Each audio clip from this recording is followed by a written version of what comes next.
J'appelle tous les Français, quels qu'ils soient, où qu'ils soient. Non, rien, j'aime pas les journalistes, j'aime pas répondre aux questions. Ça me gonfle, ok ? J'ai été très choqué, je le répète. D'un coup, vous dérapez dans la fureur. Je vous demande de vous arrêter. Je souhaite que chacun se reprenne.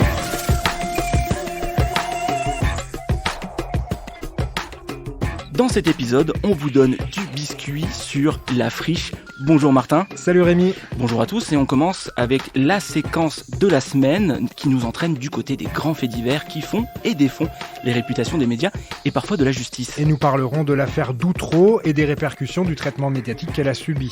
Les invités de la semaine sont journalistes engagés dans l'éducation aux médias et à l'information au sein d'un collectif, La Friche. Ils viendront évoquer leur parcours et ce que la pratique de l'éducation aux médias et à l'information a changé dans le regard qu'ils ont sur leur métier.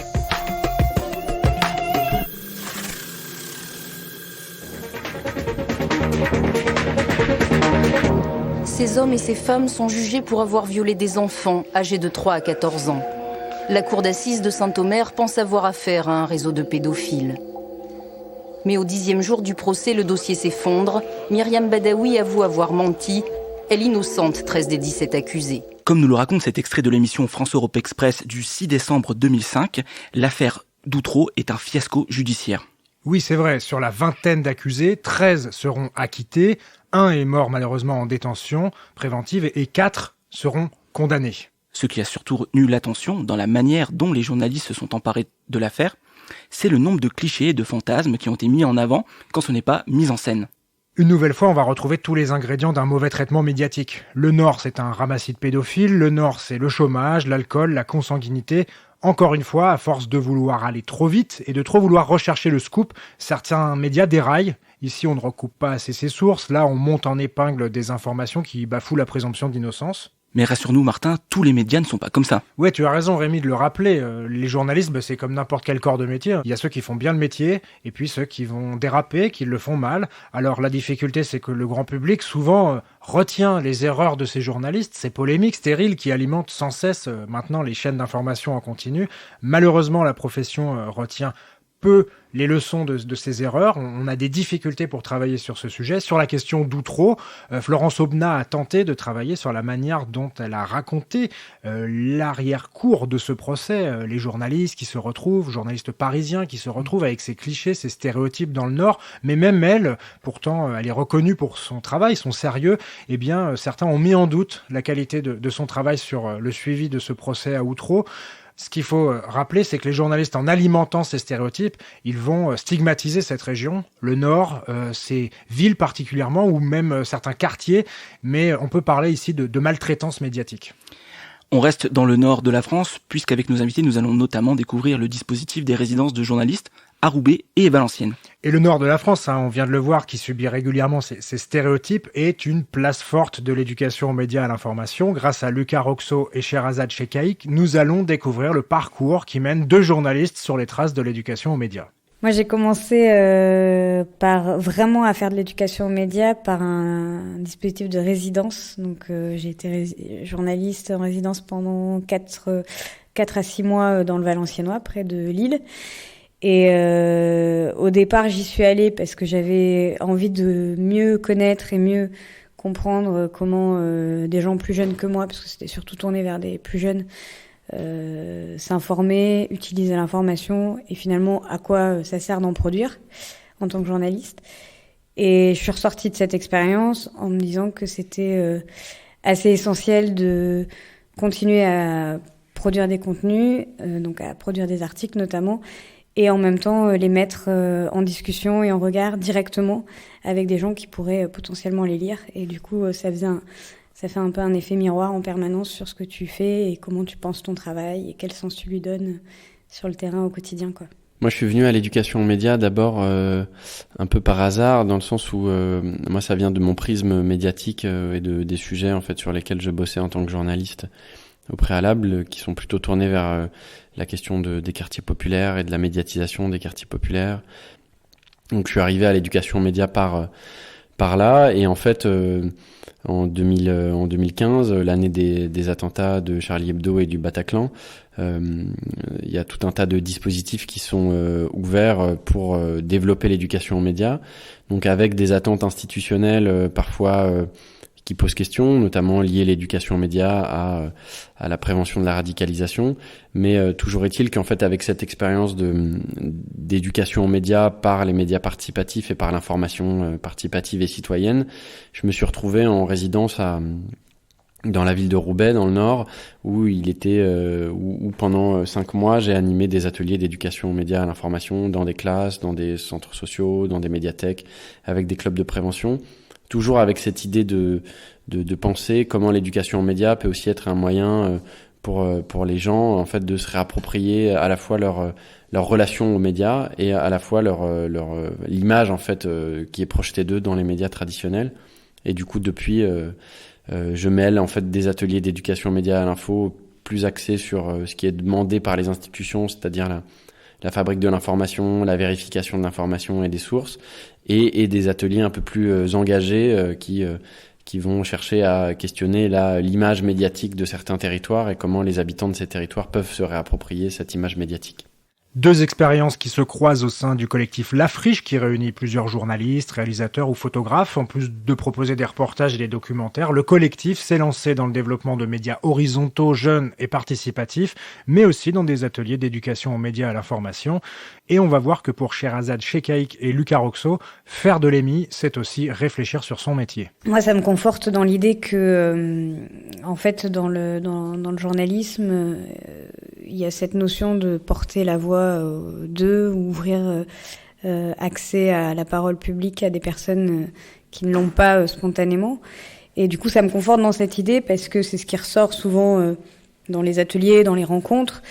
Et du coup, ça donne accès aussi à des personnes qui, justement, échappent en fait aux rédactions parce que elles sont contraintes par le temps, parce qu'elles sont contraintes par les moyens humains de pouvoir envoyer des journalistes sur le terrain ou pas.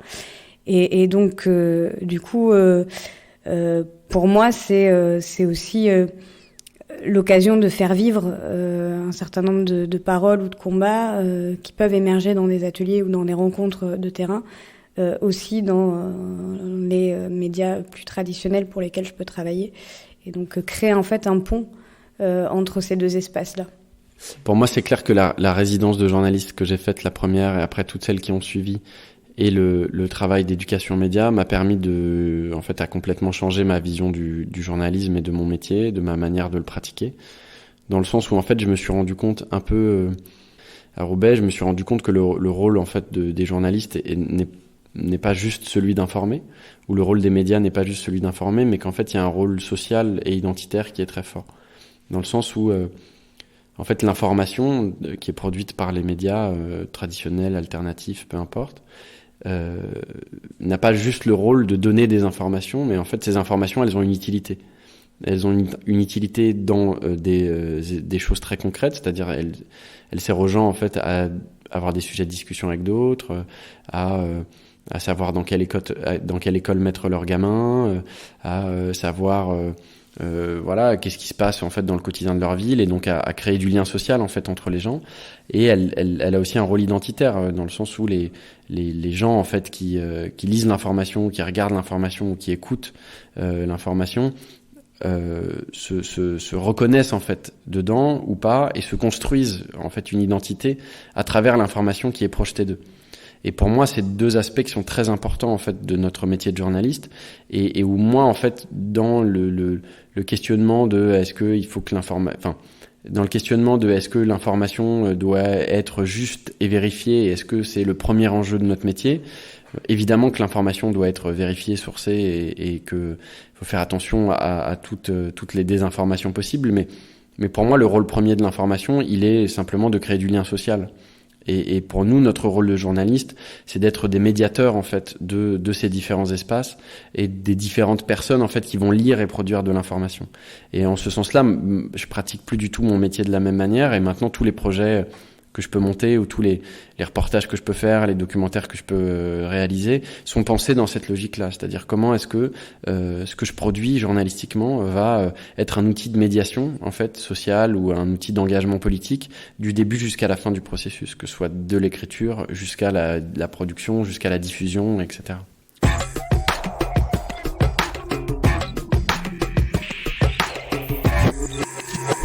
Faire de l'éducation aux médias et à l'information, ou plus simplement parler des médias, nécessite que l'on suive l'actualité, que l'on s'intéresse au fonctionnement de la presse.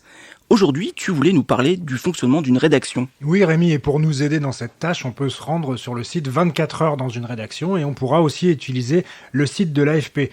Tout d'abord, le site 24 heures dans une rédaction, c'est un site qui a été créé en partenariat avec l'ESJ Lille, l'École supérieure de journalisme de Lille. On va pouvoir trouver tout un tas de fiches techniques, fiches pratiques qui nous permettent de découvrir le monde de la télé, de la radio, du web, de la presse et le monde du journalisme en période d'élection. Donc si vous avez besoin d'informations, comment se monte un micro-trottoir, qu'est-ce qu'une interview politique, comment se déroule une conférence de rédaction, ou alors un exemple de conducteur, eh ben vous allez vous retrouver sur 24 heures dans une rédaction. Vous pouvez chercher soit par média, soit par directement fiche pratique en entrant des mots-clés. Tu nous as également parlé du site de l'AFP. Oui, alors le site de l'AFP qui est une énorme ressource, mais là je voulais plus précisément vous parler du circuit de l'info de l'AFP. C'est un document qu'on trouve sur le site de l'AFP, vous tapez circuit de l'info, ça va nous permettre de comprendre déjà ce qu'est l'AFP, parce que c'est tout simple pour certains, mais pour d'autres, l'agence France Presse, eh bien c'est compliqué. L'AFP, ça a toute une histoire, ça crée des dépêches, des urgents, ça permet en gros à tous les journalistes de savoir très vite ce qu'il se passe et surtout d'avoir des informations qui sont recoupées. Normalement, une information issue du fil AFP, toutes ces dépêches qui s'empilent au fur et à mesure de la journée, eh bien, elle est toujours vérifiée. Donc là, on a une première infographie qui nous permet de comprendre un peu l'histoire de l'AFP. Ce qui est surtout intéressant, ce sont les autres infographies sur le circuit de l'info, ce que c'est qu'une alerte, comment on vérifie, à quoi sert une conférence de rédaction. Ça nous permet, pour tous ceux qui ne sont pas à l'aise, qui n'ont jamais assisté à une conférence de rédaction, de voir comment ça marche. Et puis, il y a le petit circuit de l'info,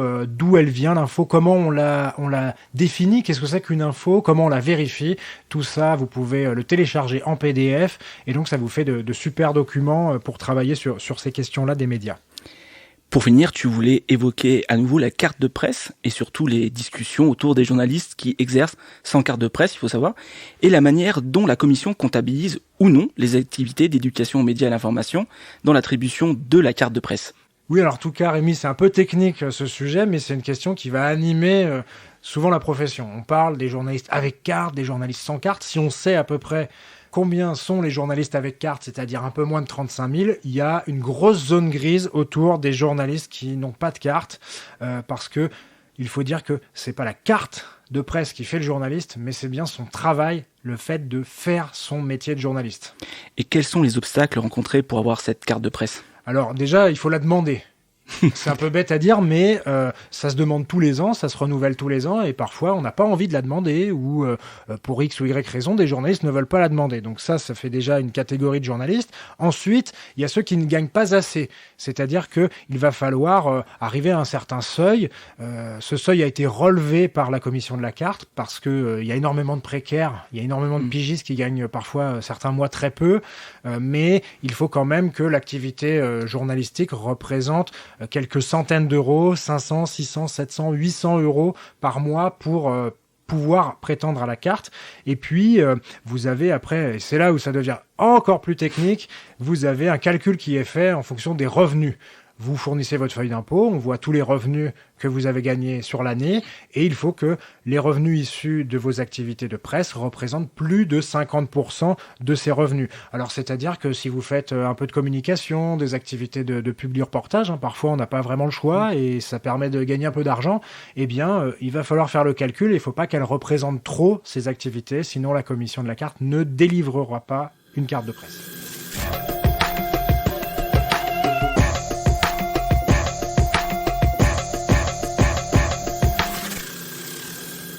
Dans l'actualité, on parle régulièrement de certains cas, notamment les plus connus, comme Gaspard Glantz ou Taha Bouafs. Oui, alors ce sont des noms qu'on a entendus régulièrement, notamment lors des manifestations contre la réforme des retraites, mais pas que, il y a d'autres sujets qu'ils traitent. Ces 2 journalistes font pour moi un travail de journaliste. Ce sont des gens qui suivent les cortèges, qui suivent les manifestations. Ce sont des gens qui documentent les violences policières et leur travail est reconnu puisque leurs images sont achetées notamment par des chaînes d'information en continu. La difficulté, c'est que soit ils n'ont pas fait de demande de carte de presse, soit elle est en train d'être demandée, donc ça prend un certain temps, le temps qu'on étudie votre dossier, et parfois, certains vont dire que ces gens-là ne sont pas journalistes. Pour moi, mon point de vue, et on le partage pas tous dans la profession, c'est qu'ils font le métier de journaliste, et en plus, leurs images, elles sont achetées par des entreprises de presse, donc pour moi, il n'y a aucun doute. Oui, parce que parfois, on a parlé de journalistes militants, voire engagés. Oui, à chaque fois, on a ces termes qui reviennent, mais ça pose problème, en fait, parce que est-ce qu'on est engagé que du côté gauche du spectre, parce qu'on parle jamais de l'engagement de certains journalistes lors du traitement, par exemple, de la question de la manif pour tous, qui peut poser des difficultés. Moi, personnellement, à chaque fois que je fais mon métier, je me sens engagé. Je suis engagé avec mes lecteurs, avec mes auditeurs, j'essaye de leur proposer une information vérifiée, sourcée, propre, bien mise en forme. C'est ça, le premier engagement des journalistes. Donc après, qu'ils soient politiquement engagés ou politiquement encartés, c'est pas la même chose d'avoir une carte d'un parti ou d'être engagé parce que tout simplement on suit les mouvements sociaux ou on suit le sport. On peut être très engagé en suivant un club de foot, en étant supporter, on se pose un peu moins la question. Donc pour moi, il n'y a pas de difficulté. Ces gens sont des journalistes. Peut-être qu'un jour, ils feront un autre métier, ils passeront dans la politique. Et il y a quand même beaucoup de journalistes, Rémi, tu sais bien, qui ont fait cette bascule. Voilà, qui sont passés de politique à journaliste. Donc un petit peu de calme sur cette situation. Mais effectivement, il y a des journalistes sans carte. Tu voulais nous parler dans la manière dont la commission de la carte d'identité des journalistes professionnels prend en compte les activités liées à l'éducation aux médias et l'information. Oui, parce que le vrai nom de la commission de la carte, c'est la commission de la carte d'identité des journalistes professionnels. Voilà pour le nom complet. Exactement, parce que c'est vraiment une carte d'identité pour ceux qui l'ont. Il y a un drapeau tricolore, il y a notre nom, notre photo. On peut passer comme ça dans des lieux qui ne sont réservés qu'aux journalistes. Mais quand on fait de l'éducation aux médias, qu'on réalise des ateliers, qu'on fait des résidences, on est payé parfois en facture, parfois en portage salarial, parfois ce sont des subventions qui doivent transiter par une association ou autre. C'est un peu compliqué. Pour nous, Mélanie Procolam est allée rencontrer Franck Bazin, membre du Collège des journalistes à la commission de la carte, et il nous explique comment la commission prend en compte ou non l'éducation aux médias dans le calcul des revenus des journalistes. Ce qu'on fait, c'est que notamment les résidences de formation aux médias, etc., ça on les neutralise dans le calcul des revenus. Les seules choses qu'on prenne en compte dans le calcul de la rémunération, c'est la rémunération des filières reconnues. Voilà, le reste non. Alors tout ça, ça mérite quelques explications, Martin. Oui, parce qu'on s'enfonce dans les explications, mais effectivement, Franck Bazin nous parle des écoles reconnues. Ça veut dire qu'il y a des professionnels de la presse, des journalistes qui vont donner des cours. Donc ces cours qui sont donnés dans ces écoles reconnues, il y en a une quinzaine en France, permettent à ceux qui les proposent de demander la carte de presse en plus de leurs activités professionnelles. Parce que souvent, on fait appel à des gens qui sont en activité dans la presse et puis qui viennent faire une semaine de cours, quelques jours ou un séminaire. La difficulté, c'est qu'on l'a bien compris, la commission de la carte ne prend pas en compte tout ce qui est atelier, donc ça veut dire que ça va rentrer dans les autres activités et ça peut parfois empêcher, si on a un trop gros volume d'ateliers, empêcher d'avoir une carte de presse. Pour ce qui est des résidences, Franck Bazin nous a bien expliqué qu'elles sont neutralisées, c'est-à-dire elles ne sont ni d'un côté pour les activités de la presse, ni de l'autre pour le reste des activités, ce qui permet, parce que c'est souvent des résidences qui durent plusieurs mois, ce qui permet un meilleur rééquilibrage. En tout cas, devant la commission, il y a encore des progrès à faire, je pense, sur l'éducation aux médias et à l'information, pour permettre aux professionnels de proposer quelque chose de labellisé éducation aux médias et à l'information par des journalistes et pour que ça soit reconnu comme une vraie pédagogie avec un vrai apport des professionnels, mais on n'est qu'au début, Rémi. Il y a quand même beaucoup de choses encore à améliorer. Donc, on fait passer le message à la commission et puis on ira les réinterroger pour la saison 2. Pour cet épisode du Biscuit, Déjà ? C'est terminé, oui. C'est la fin de cet épisode. Merci de nous avoir écoutés. Je vous rappelle que vous pouvez réécouter cet épisode et tous les autres sur le site lechantier.radio. Quant à nous, Martin, on se dit à très bientôt. Et oui, à la semaine prochaine, Rémi. Vous pouvez retrouver du Biscuit sur le site lechantier.radio et sur Instagram. N'hésitez pas à liker, partager et à nous attribuer plein d'étoiles sur Apple Podcast. Avant de vous quitter, Je vous souhaite bonne chance à chacune et à chacun d'entre vous. Au revoir.